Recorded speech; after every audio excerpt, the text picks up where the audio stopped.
Satu, alladzina hum fi salatihim khashi'un.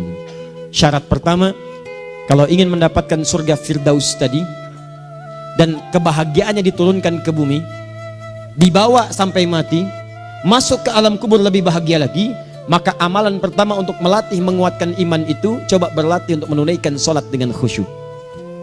Kalau Anda kerjakan benar sholat ini, maka apa yang Anda dapatkan? Teman-teman ingat betul, saya mau tanya sebentar. Keabadian yang abadi disebut dengan sa'id. Kalau kita ingin turunkan ke dunia percikannya kita dapatkan, usahanya disebut dengan apa? Masih ingat?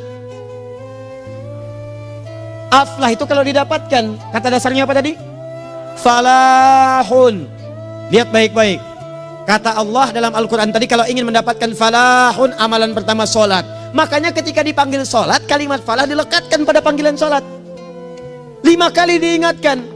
Begitu muadzin kemudian azan memanggil Anda, hayya 'alas shalah. Anda bertanya, ya Allah kenapa kami mesti sholat? Dijawab, hayya 'alal falah. Yuk, pagi yuk. Yang sejati datang sini. Belum dapat sujud, belum dapat ruku, saya berikan. Makanya ketika orang sholatnya benar, dia akan mendapatkan 5 keutamaan. Saat di dunia nih, belum ke akhirat, 5 keutamaan yang tidak diberikan pada orang yang tidak sholat. Atau orang sholat tapi sholatnya nggak khusyuk. Sebab syarat mendapatkannya khusyuk. Alladzina hum fi sholatihim khasyi'un. Bukan alladzina hum fi sholatihim saja, tapi ada kalimat khasyi'un. Artinya yang tidak khusyuk saja nggak akan dapat, apalagi yang nggak sholat. Apa yang 5 ini? Lihat baik-baik. 1, orang yang sholatnya benar, pertama kali sebelum mendapatkan kebahagiaan hakiki dari Allah Subhanahu wa Ta'ala, akan dirubah dulu perilaku hidupnya menjadi perilaku yang lebih baik. Kalau orang itu sholatnya benar, maka sholat itu akan melatih dia untuk berubah, bertransformasi jadi orang baik. Itu ada di Quran surah ke-29 ayat ke-45. Innas sholata tanha anil fahsya'i wal munkar. Sumber keburukan cuma 2, kalau bukan fahsya itu munkar. Maaf, pornografi, porno aksi, LGBT, kata-kata jorok, kotor itu fahsya. Di orang sholat kata Allah mustahil berkata-kata kotor. Orang sholat tidak akan pernah mencela. Orang sholat tidak punya kata-kata jorok. Jadi kalau ada sekarang orang yang sholat senang mencela orang lain, itu berarti ada masalah dalam sholatnya. Dan dia belum dijamin sebagai ahli surga terbaik. Dan hidupnya nggak bahagia. Nggak bahagia. Aneh nih. Sholat tapi senang celah orang. Aneh. Aneh. Yang paling bahaya adalah menikmati celahannya. Itu yang paling aneh. Anda ngaji. Anda ikut taklim. Taklimnya sesuai Quran, taklimnya petunjuk sunnah. Anda sholat, Anda puasa, tapi Anda masih senang mencela orang lain dan menikmati celahan itu. Kalau nggak mencela, kayaknya nggak komplit kehidupan. Maka ada yang salah dengan ibadah Anda. Ada yang keliru. Karena mustahil taat bertemu dengan maksiat, itu mustahil. Mungkar, keburukan yang diingkari oleh hati, sumbernya nafsu perut dengan akal. Bohong, mencuri, menipu, membunuh, merampok, membegal, mabuk dan sebagainya. Itu namanya mungkar. Orang sholat gak mungkin mengerjakan mungkar. Jadi kalau sholat kita benar, cukuplah Anda sholat, maka Anda akan jadi orang baik. Makanya kata Nabi, Anda punya anak dari kecil ajarin sholat. Sholat, kalau naik jadi balik, kerjakan terus. Kasih pelajaran membuat dia mengerti. Kalau masih susah, berikan pelajaran. Ini sering diterjemahkan dengan memukul. Mukul di Arab beda dengan konteks mukul sekarang. Mukul di Arab tuh ngasih pelajaran supaya ngerti. Anda bisa terjemahkan dengan konteks lain. Uang jajannya tahan, yang kesukaannya simpan dulu. Bisa dengan konteks kekinian, tapi poinnya kenapa anak Anda dari kecil ajarin sholat sampai kenalkan dengan masjid, ajari 3 tahun bawa ke masjid, kenalkan dengan masjid, gak ada masalah lari-lari itu sebelum waktu sholat. Kenalkan dulu.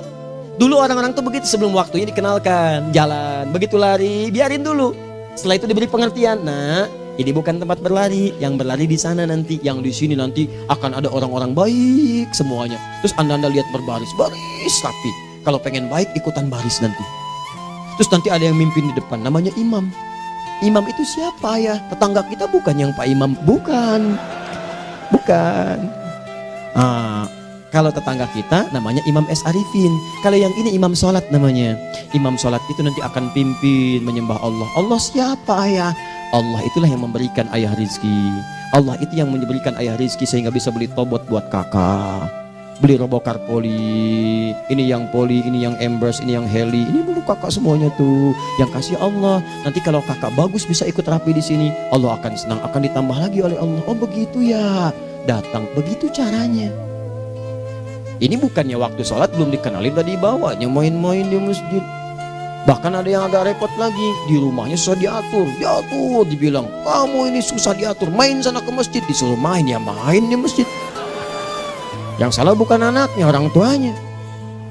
Apa rahasianya anak itu disuruh ke masjid, suruh sholat? Rahasianya, begitu anak itu sholat dengan baik, maka dia akan tumbuh jadi anak baik di kemudian hari. Itu maksudnya.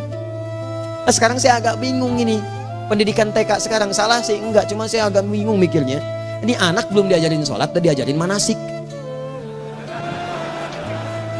Itu bagaimana cara berpikirnya Ferguson?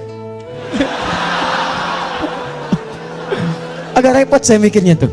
Ya, walaupun salah sih enggak, cuma saya bingung gitu. Kenapa nggak dikerjakan tahap yang pertama dulu? Tangga itu kan berurutan, nggak bisa Anda lompat langsung ke 5. Kan 1, 2 belum terlewati. Jelas ya? Ah, ini gambarannya. Sholat nih. 1 pasti baik. Jadi kalau sekarang sholat, lisan belum baik, mata belum baik sampai ke kaki, berarti ada yang salah sholatnya tuh. Ada yang nggak tepat. Tangan sembarangan, snack orang ngambil. Awas. Tuh sendal orang, mau wudhu nggak ada sendal, pakai sendal orang. Udah bilang belum? Kehujanan pakai payung orang. Udah bilang belum?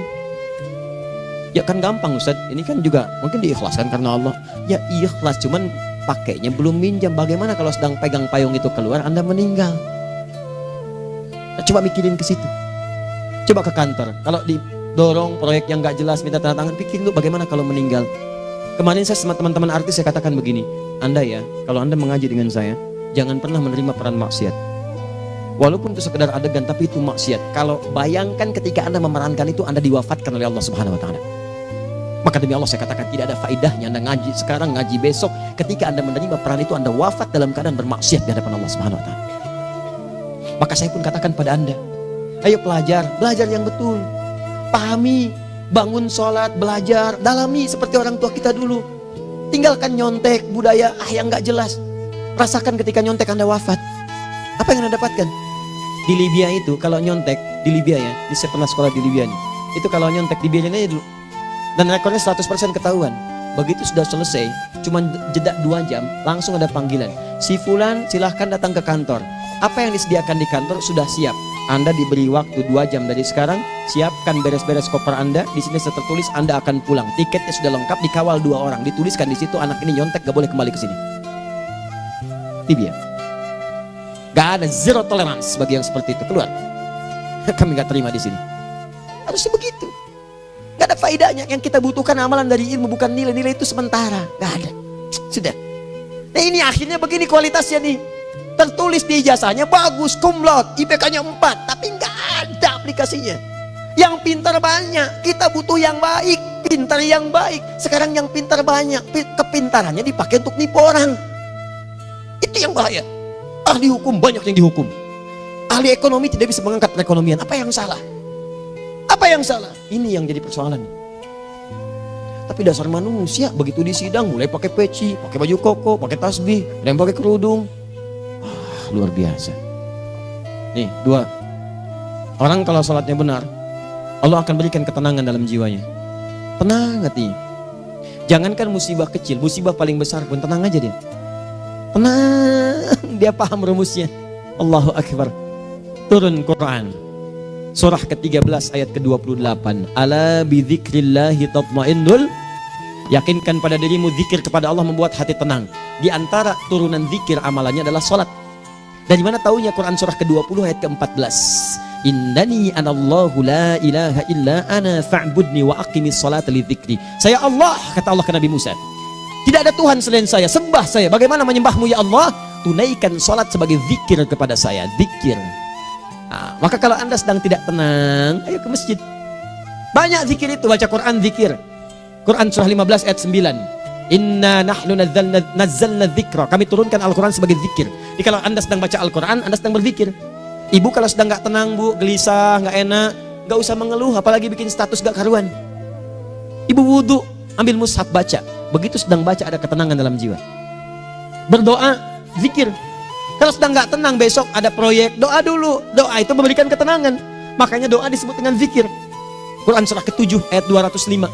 Wadhkur rabbaka fi nafsika tadarruan wa khifatan wa dunal jahri minal qaul. Ayo berzikir, minta kepada Allah dengan segenap jiwamu, mohon dengan penuh ketawaduan.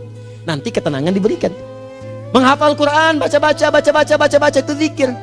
Quran surah ke-54 ayat 17, 22, 32, 40. Walaqad yassarnal Qur'ana lidzikri fahal min muddakir. Menyebut nama Allah, Al-Asmaul Husna itu zikir. Sedang ada persoalan, ya Allah, ya Allah, ya Allah, ya Rahman, ya Rahim, ya Malik, ya Qudus, ya Allah, ya Allah, ya Allah, ya Allah. Zikir. Dalilnya Quran surah kedua ayat 152. Fadhkuruni azkurkum. Sebut namaku, zikir. Apapun akan mengingatmu. Gimana menyebutnya? Ditafsir di Quran surah 17. Ayat keberapa? 110. Qulidullah awid rahman ayyamma tad'u falahul asmaul husna. Sebut nama Allah. Itu menenteramkan pada jiwa. Sedangkan sholat gabungan dari semua zikir tadi. Bukankah dalam sholat Anda baca Al-Quran? Bukankah dalam sholat Anda menghafal Al-Quran? Bukankah dalam sholat Anda berdoa? Bukankah dalam sholat Anda istighfar? Anda mohon digabungkan semua itu. Amalan sholat menggabungkan semua jenis zikir. Masa Anda nggak tenang juga? Makanya sholat, jangankan sholat ya, tempat sholat itu yang menenangkan. Tempat sholat, tempat paling tenang di muka bumi. Kalau nggak percaya silahkan ya, Anda sebelum masuk ke Istiqomah ini, begitu Anda masuk kan perasaannya beda kan? Lain. Silahkan cek, kalau cari ketenangan datang ke masjid. Masuk, wudhu masuk, sholat 2 rakaat, tenang. Dekat kipas angin, saking tenangnya, plak, ngantuk tidur.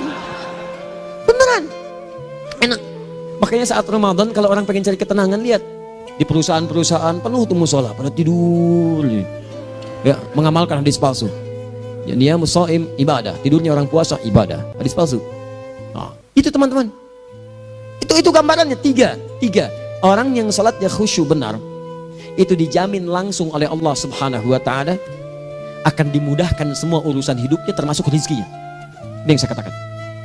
Jadi saya katakan tadi, di akhirat ini, di surga, rezeki tinggal ngambil.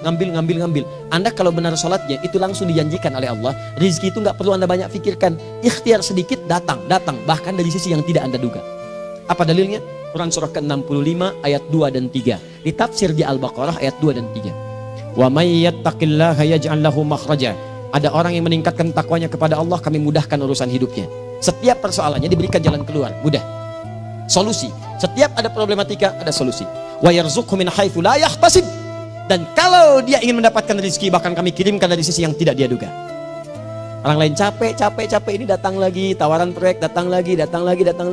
Utsman tuh Masya Allah kayanya banyak, tapi yang paling dirindukan bukan saat mendapatkan peningkatan omsetnya, yaitu saat dia mendapatkan waktu khusus dengan Allah untuk sholat malam hari, sampai-sampainya sempat sholat tahajud sampai khatam Al-Quran. Abdurrahman bin Auf demikian, Tamim Ad-Dari demikian, sholat karena tahu sholat itu meningkatkan rizki. Karena tahu kuncinya ada di situ, Allah yang punya rizki, disebut dengan Razak, pemilik rizki. Maka saya harus punya hubungan dekat dengan Allah. Kalau sudah punya hubungan dekat, mau apa aja gampang. Belum minta, udah diperhatikan. Silahkan cek, Anda punya hubungan baik dengan bos Anda di kantor.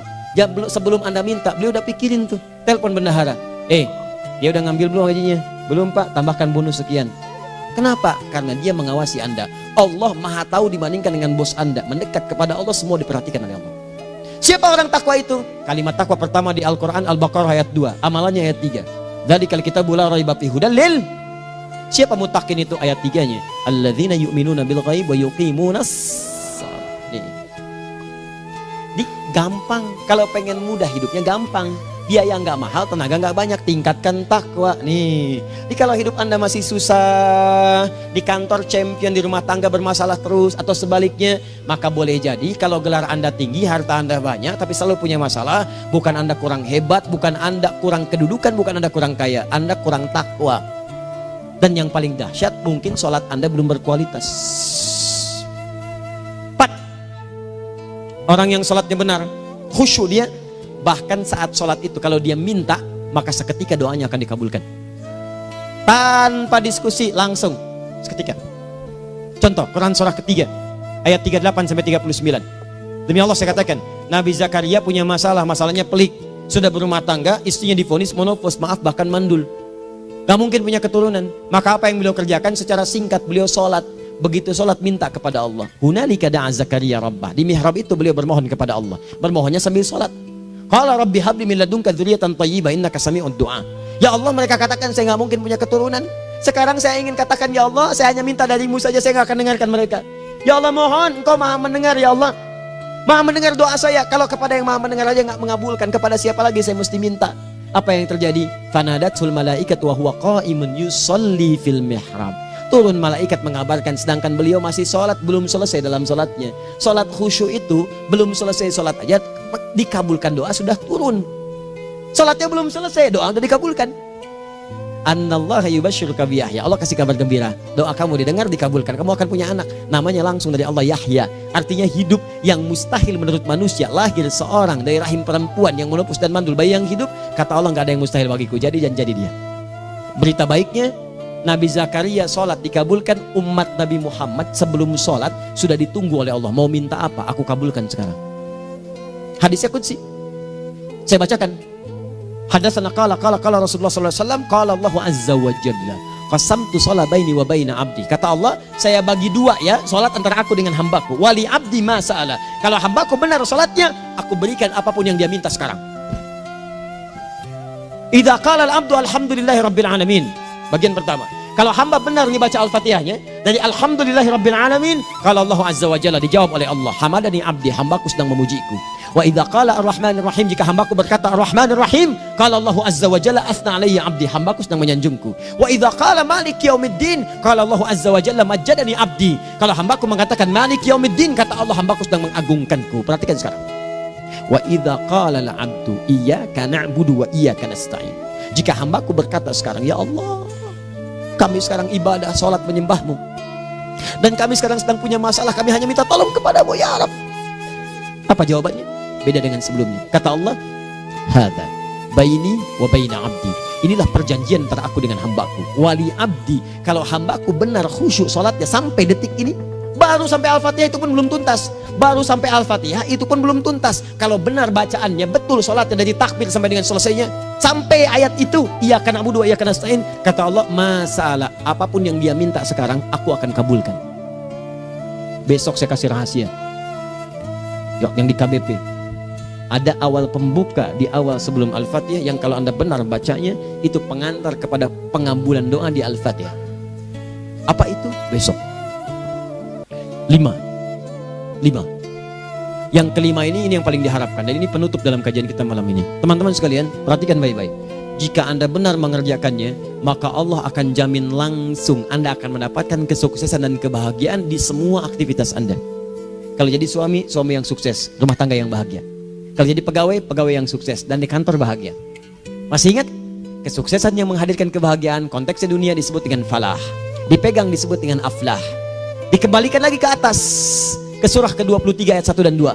Qad aflahal mu'minun. Apa amalannya? Alladzina hum fi salatihim khashi'un. Persoalannya, kalau anda sholat belum mendapatkan satu di antara 5 ini, apa masalahnya? Pertama masalahnya, kata Al-Quran, boleh jadi yang sholat itu belum khusyuk. Apa itu khusyuk? 2 maknanya, dan saya tutup di sini. Apa yang 2 itu? 1, kebanyakan orang sholat masih membawa dunia dalam sholatnya. Makanya kalau pengen khusyuk, kata Allah, maka anda rasakan akan bertemu Allah. Rumusnya Quran surah kedua ayat 45 sampai 46. Rasakan secara singkat, mungkin itu sholat terakhir yang anda akan kerjakan dalam kehidupan. Mungkin di sholat itu anda wafat. Kata Allah, alladzina yadhunnuna annahum mulaqu rabbihim. Orang khusyuk itu sudah kelihatan dari sebelum sholat, dia sudah merasa persiapan menghadap Allah. Persiapan ke manusia aja, dia sudah siap-siap, mandi dulu, ganti pakaian, pakai parfum, macam-macam dan sebagainya, hanya memenuhi undangan manusia. Allah mengundang anda 5 kali dalam sehari. Ya maaf, mengabulkan doa anda, mencukupkan kebutuhan, menyembuhkan kalau sakit, disiapkan anda. Harusnya apa? Penampilan sempurna. Kata Quran, orang khusyuk itu kelihatan sebelum sholat, pakaiannya kelihatan. Quran surah 7 ayat 31, ya bani Adam khudhu zinatakum inda kulli masjid. Hai anak cucu Adam, kalau tiba panggilan dari masjid, kenakan pakaian terbaikmu. Di anak cucu Adam tuh kelihatan. Kalau orang khusyuk, begitu adzan kelihatan pakaiannya lain. Pakaiannya indah. Khudhu zinatakum, kenakan pakaian terbaikmu. Dipakai, bertemu Allah. Bertemu manusia aja pakaian bagus-bagus. Ini aneh ya, ada orang salah ibadah aja. Orang salah ibadah pakaiannya bagus-bagus. Lihat nih hari-hari tertentu, besok tuh orang mau ke tempat masing-masing tuh. Ada yang pakai jas, pakai dasi, pakai batik, pakai kebaya. Anaknya dibawa, dikuncir 2, bawa manisan macam-macam. Mau salah ibadah aja, tampilan bagus. Masa antum yang benar ibadahnya nggak bagus? Bedakan. Pakaian futsal, pakaian sholat ganti dengan yang sholat. Ini gimana pakaian sholat pakai pakaian futsal? Depannya gambar Messi, belakang Ronaldo. Ah, repot. Malaikatnya juga bilang, kamu salah baju, harusnya Luka Modric.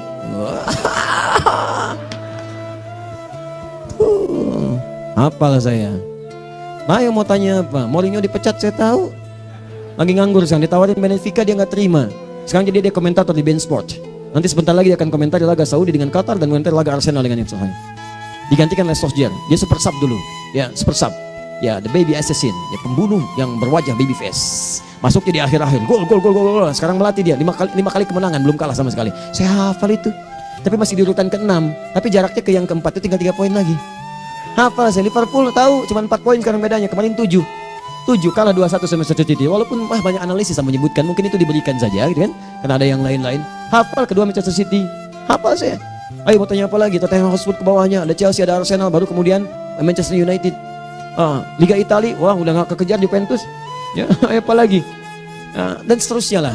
Gak ada ujungnya bahas yang begituan. Jelas ya? Maksud saya, Anda tanya itu saya jawab. Tapi tidak menghilangkan ibadah kita yang lain. Dan apa ruginya? Ya tahajud dah. Apa yang bisa dikerjakan besok, lihat besok. Ya kan tahajud kan bisa besok. Ada orang tahajud jam 10 pagi? Gak ada.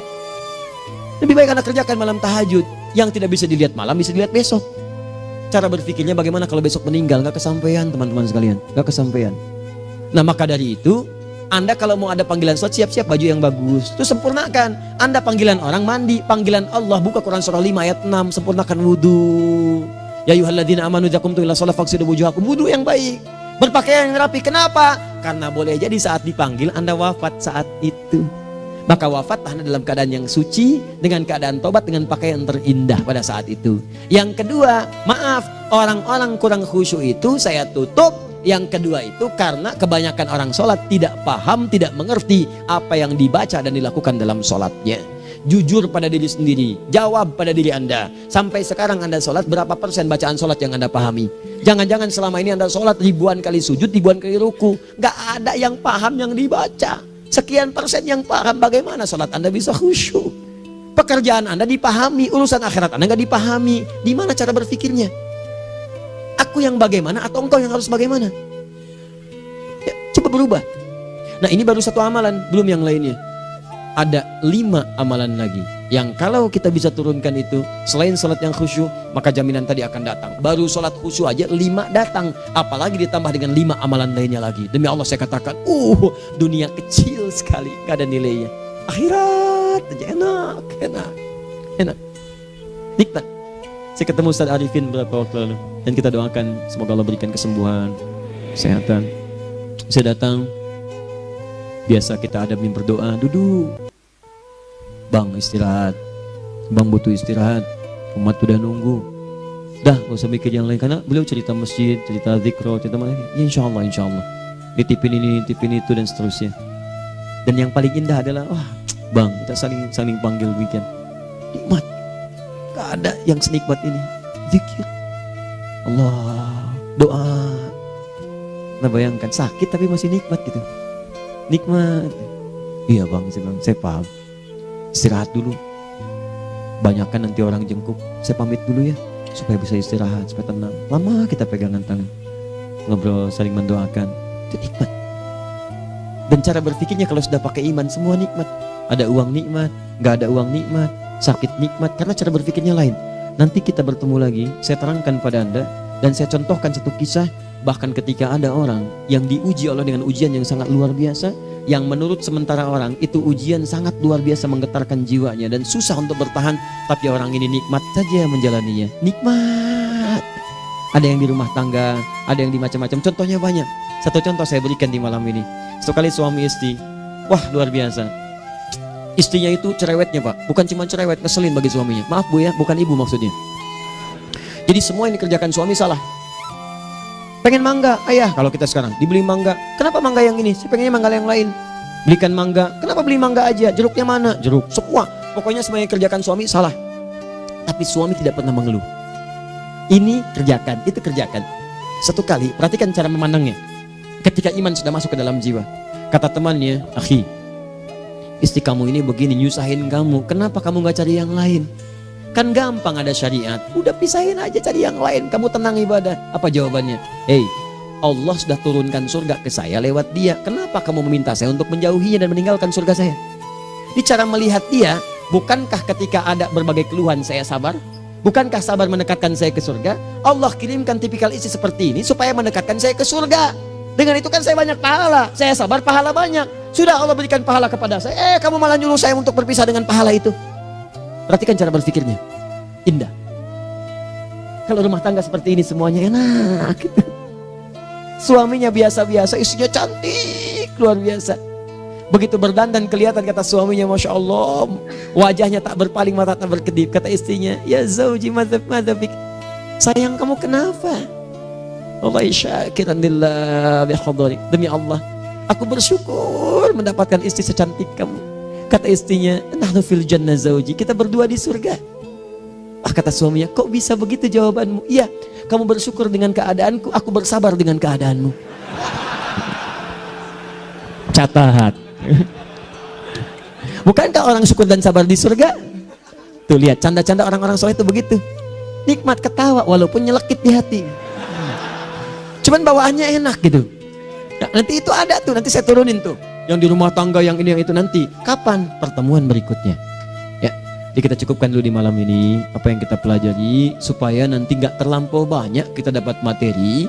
Cuma sayang sedikit mengamalkan. Saya sudah tuangkan di sini.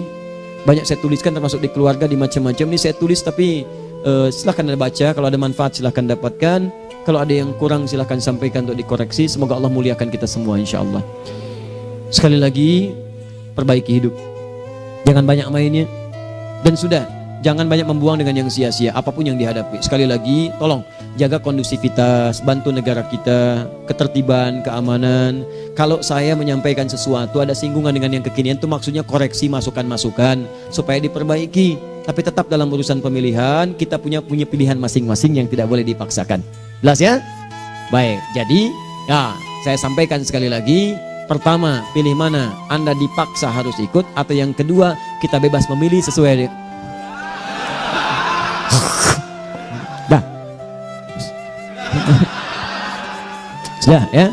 Jadi kita akhiri. Subhanakallahumma bihamdika asyhadu an la ilaha illa anta astaghfiruka wa atubu ilaik.